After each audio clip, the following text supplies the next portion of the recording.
ลุงสอนเป็นอย่างที่มาดูมันแค่โอ้ยเฮ็ดสวนไปใส่มาลุงเพียงโอ้ยมาแต่นาลุงสอนเลยมีน้ำหยิบบ่มีตัวอยู่เที่ยงพุ่น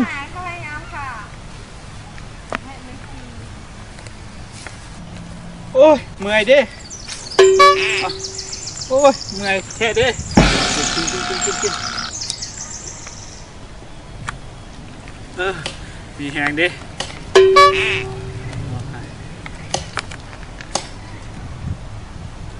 ดูเมื่อยแท้ลุงเพียงโอ้ยนาไก่ดิวันนี้เฮ็ดเวียกมดมือว่ะปุ๊บเถียงนากับลูกเขยครับเมื่อบ้านก็เลยเมื่อยเป็นยังไงตามภาษาศาสนาเนี่ยลุงเพียงเอ้ยแม่นละตามภาษาศาสนานี่ข่าวว่าลูกชายลูกสอนเฮ็ดจมมาเก็ตแล้วสั่นบ่แม่นละมันเก็บบางนึงลูกชายมันมีความฝันมันบอกว่ามันอยากมีความรู้แต่เขาบ่ฮู้เสียมันมาที่ใส่มาให้มันเรียนโอ้ยต้องเป็นกระบวนเขาไว้ใจให้ยังเจ้าสินำพาเองขอบใจลุงเพียงเด้อจะสิกลับบ้านเราลุงเพียงกลับไปกลับบ้านบอกโอเคใส่ขอพระเจ้าไว้พรเด้อโอเคขอบใจ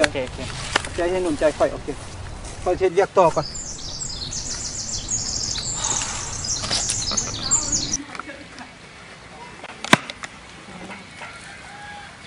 ก็คืนย้อนหลังเขาว่าเรื่องอดีตคนที่เขาฮักของมันจึงที่มันยังสวีเฮ้ยสาวเฮ้ย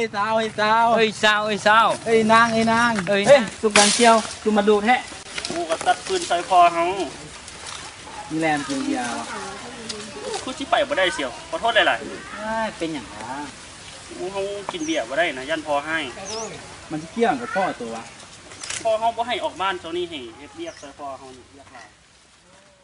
ไปย่าแหละ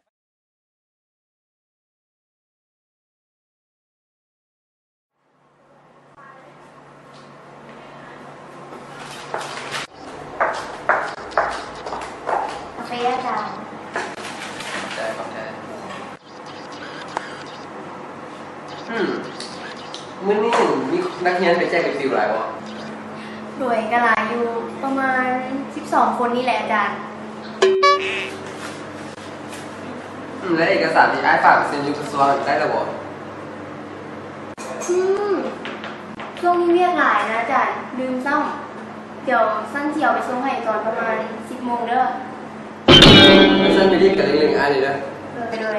เป็นยังไงอาจารย์เป็นเตะตาทุกวันนี้สนายอยู่อ่ะโอ้ค่าแล้วเจสนายกับเจ้า30คุณนะอัดแข่งกันราคากันยังไงแล้ว